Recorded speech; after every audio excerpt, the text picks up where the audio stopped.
Assalamualaikum warahmatullahi wabarakatuh. Perkenalkan, nama saya Renika. Saya dari program studi Komunikasi dan Penyiaran Islam semester 3 Sekolah Tinggi Agama Islam Negeri Bekalis.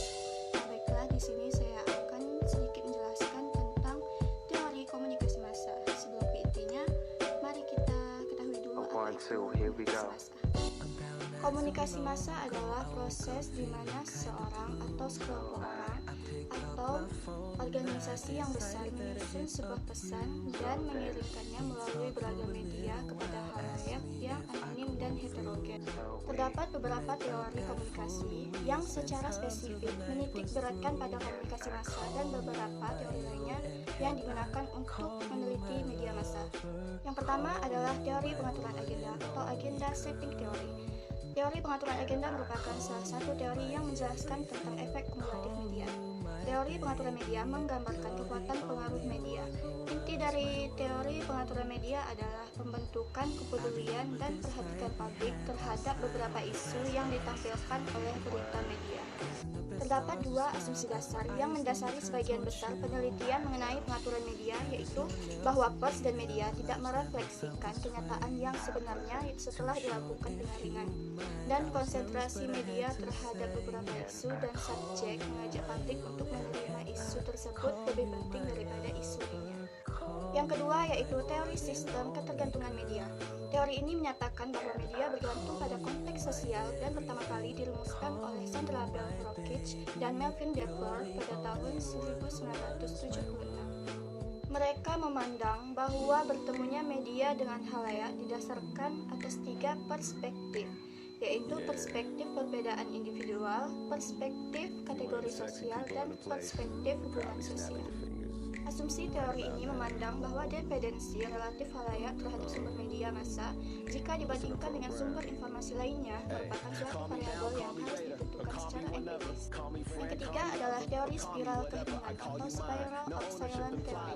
Teori yang diperkenalkan oleh Elizabeth Noel Newman pada tahun 1974 menggambarkan hubungan efek media terhadap pembentukan opini publik dan pola perilaku demokratis. Rasa spiral of silence mengacu pada bagaimana orang-orang yang cenderung untuk tetap diam ketika mereka merasa pandangannya merupakan minoritas. Sementara itu, mereka yang berpikir dirinya sebagai minoritas akan menekan pandangannya. Para inovator dan agen perubahan tidak takut dalam menyuarakan pendapat yang berbeda, sebagaimana mereka tidak takut terhadap isolasi. Yang keempat adalah teori kesenjangan pengetahuan. Teori ini menyatakan bahwa bertambahnya jumlah informasi mengenai suatu topik mengakibatkan bertambahnya pula kesenjangan pengetahuan antara mereka yang mengetahui lebih banyak dan mereka yang mengetahui lebih sedikit. Teori kesenjangan pengetahuan dapat membantu menjelaskan berbagai penelitian yang menitik beratkan pada opini publik. Kesenjangan pengetahuan dapat menghasilkan bertambahnya kesenjangan antara orang-orang yang memiliki status sosioekonomi yang rendah dan orang-orang yang memiliki status sosioekonomi yang tinggi. Yang kelima adalah teori imperialisme budaya atau kultural imperialisme teori. Teori ini berpandangan bahwa media dapat membantu modernisasi dengan memperkenalkan nilai-nilai Barat dilakukan dengan mengorbankan nilai-nilai tradisional dan hilangnya keaslian budaya lokal. Secara sederhana dapat dikemukakan bahwa nilai-nilai yang diperkenalkan itu adalah nilai-nilai kapitalisme dan karenanya proses imperialistis serta dilakukan secara sengaja atau didasari dan sistematis yang menempatkan negara yang sedang berkembang dan lebih kecil di bawah kepentingan kekuasaan kapitalis yang lebih dominan. Yang keenam adalah teori studi kultural kritis atau critical cultural studies theories. Teori ini menitik beratkan pada peran sosial media massa dan bagaimana media dapat digunakan untuk mendefinisikan hubungan kekuasaan di antara beragam subkultur dan menjaga status quo. Para ahli meneliti bagaimana media berhubungan dengan berbagai masalah seperti ideologi, ras, kelas sosial, dan gender.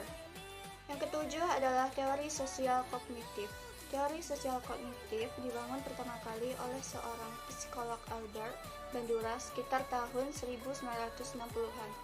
Teori ini menitik beratkan pada bagaimana dan mengapa orang-orang cenderung untuk meniru apa yang dilihat melalui media.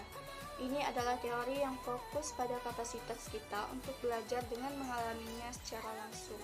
Teori sosial kognitif adalah salah satu teori yang paling sering digunakan untuk meneliti media dan komunikasi massa.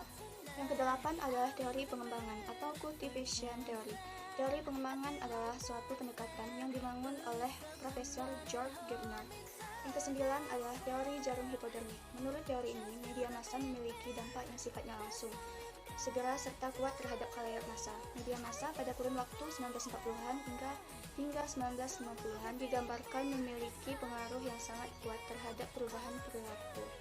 Teori ini mengasumsikan bahwa media massa dapat mempengaruhi sebagian besar kelompok orang-orang secara langsung dan seragam dengan cara memborbardir mereka dengan pesan-pesan yang sesuai yang dirancang untuk memantik respon yang diinginkan. Yang ke-10 adalah teori dua tahap. Hasil penelitian ini menyebutkan bahwa hubungan sosial informal memegang peranan dalam memodifikasi perilaku, yang mana masing-masing individu memilah isi media kampanye. Studi ini juga mengindikasikan bahwa berbagai ide atau gagasan seringkali mengalir dari radio dan surat kabar kepada pemuka pendapat, dan dari mereka kemudian disampaikan kepada masyarakat.